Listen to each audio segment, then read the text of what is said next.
Josh, who is the winner of the trade deadline and who is the loser of the trade deadline? Let's start with the Detroit Tigers. They traded Casey Mize and Tarik Skubal, and their lineup to me looks exciting. I'm concerned about the pitching though because of the injuries. But tell us what you think about what the Detroit Tigers did. Yeah, I mean, in a vacuum, if you're looking at the two moves they made, I mean, I think they needed to be made. They backed themselves into a corner, and they had been backing themselves into this corner for more than just this season. You know, I still kind of wonder. I mean, even despite the home run from him last night, I still wonder kind of why they kept Gleyber, just because they can't get anything. Like he's gonna, I don't see them re-signing him because he's not gonna want to. I don't think. I guess I haven't called him, but I don't think he's going to want another one-year deal. And they have infielders that they're going to want, and it's just not going to be a fit. Did they just not get good offers for him? Probably. I mean, I at that point, it's like that you could have got something. I mean, like the teams like the Rays, or I even think like the Phillies, who ended up with the Rise. Maybe they like the Rise more, but I'm just saying, someone would have wanted a second baseman that can hit and get on base like Gleyber. I mean, I'm sure there's been some type of market, and really considering he's going to walk for nothing because he's not eligible for a qualifying offer because he got one last year, he's literally going to just, pack up his bags and go for literally nothing. So it wouldn't have mattered really whoever. Maybe that's why they felt they had no leverage because of that. Mm-hmm. But it's like, I think they could have got something. And to add to that point, I think we were talking about this earlier, by keeping Gleyber, and that signals to me that you're not ready to bring up Anderson, which means you're still trying to thread the needle and make the playoffs and compete now. So if you kind of knew Skubal was going to be gone and you were going to trade him, why not keep Mize and solidify that rotation, or try to go get some bullpen help with some reliever arms if you're going to keep a guy like Gleyber under the logjam as young talent at second.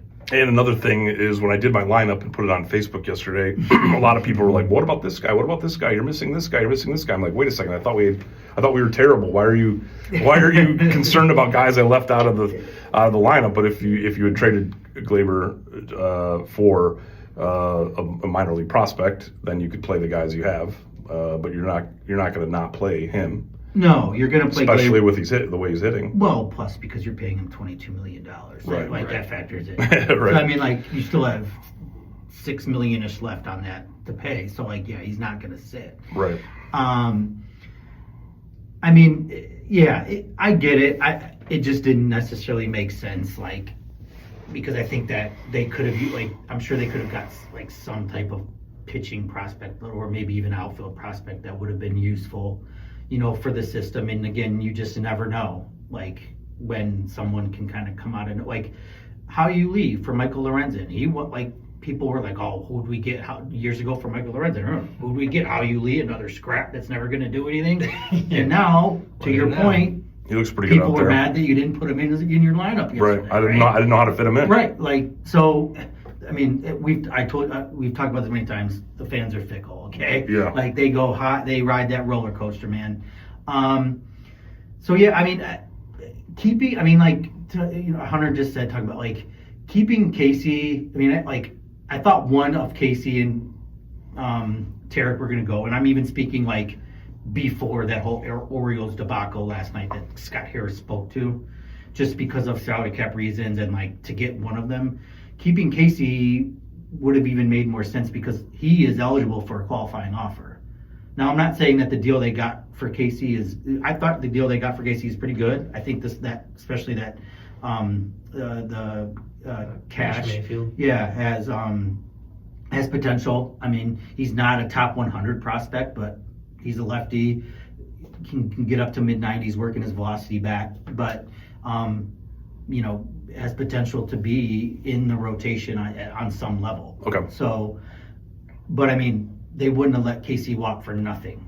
They would have got that pick, and after trading Tarik, they would have been under the tax exemption, and they would have been after the first round, not the fourth round. So if the Detroit Tigers had gone 22-6 in May and not 6-22 in May, would they have traded Casey Mize and Tarik Skubal? No. They had to go 500 in the month of May, and they're leading the AL Central at the moment. I even think that they go that 7-game stretch, like that right between the Royals and Orioles that just recently had home stretch. Right. I think that 4-3, like I think like Scott Harris did a post trade deadline interview after the deadline, just saying what his thoughts were and his strategy, and he all but said the game that we unfortunately went to Wednesday was the straw that broke the camel's back. Yeah.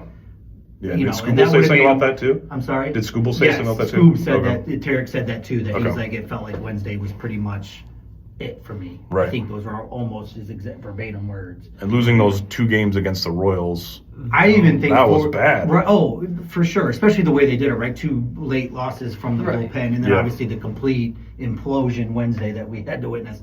I mean, that was like literally watching a train wreck. Right. The car on the tracks. You have the implosion against the Orioles. You have those 2 games against the Royals. The last game of the series against the Angels, you'll lose by 1 run, where Mize left early. We could sit an here. injury. We could sit here till 10 o'clock. So you don't tomorrow morning. think the Tigers would have traded those 2 guys if I think- they were in a better position? I think because how it worked out, I even think 4-3 on that home set, let alone 5-2 gets it done. Mm-hmm. Like to where they're like, okay, we're gonna keep Tarik. See what happens. And see what happens. Right. I do. 'Cause- I mean, and Scott Harris even almost all but said that. Yeah, and because I think at that point you realize that if you have a better stretch, that you are a good baseball team. You just had a really bad month without your best player, and that hampered you. And- But as he says, was it Scott Harris or AJ Hinch who said we're a good baseball team with a bad record? Right. Yeah. So that 6-22 stretch though, we were missing Tarik, we were missing Gleyber Torres. Most of it. Yeah. And then that game Gleyber came back, you were like, oh my God, the lineup, the pitchers treat the lineup so differently when he's Amazing. in the Yeah. lineup. I mean, look at Gleyber's on base. I mean, look how his walks. Didn't he walk 4 times? Yeah, like, I mean, he's just that's why I say someone would have given you something for him. Yeah. Because like he's, I mean, a legitimate professional hitter, like at bat, like those don't just grow on trees, So, but I mean, hey, I like Gleyber, and I even like a lot of people were even mad that they gave him the qualifying offer and were like, oh my God, it's stupid. Da, da, da, da. I honestly was happy because this is what he does get on base, and he is very good. Yeah. So the Tigers need the guy that's just not going to go up there and like, especially after last year, because they even struck out more last year than this year. I don't know if you guys remember, like they were really bad. They need that type of professional that's going to work at bat, even if they get down, they're not going to panic, and still be able to challenge a pitcher. Yeah, I mean, I was impressed with the lineup last night. I mean, I think Max Clark went down 0-2, and then he made the pitcher, I think, throw 4 more pitches. Yeah. He did end up getting out in that at-bat, but he made the pitcher throw 4 more pitches, whereas last year, our 6th, 7th, 8th, 9th hitter would have gone 0-2 and struck out immediately. Oh, for sure. Like he's producing good at bats, getting pitches out of the pitch count. There was one earlier in the game where I think he got down like that, and he ended up producing a walk out of it after a couple more pitches. So. Yeah, that's great. Okay, so the Tigers, we don't know if they're a winner or a loser, but they did paint themselves into a corner, so they had no choice with the stretch that we just talked about. The Dodgers, obviously, a big winner at the trade deadline. They're the best team in baseball. Now they're even better. I can't imagine anyone beating them in the playoffs. I can't even imagine it. But who were other winners at the trade deadline, and who were losers at the trade deadline? Who did some dumb stuff?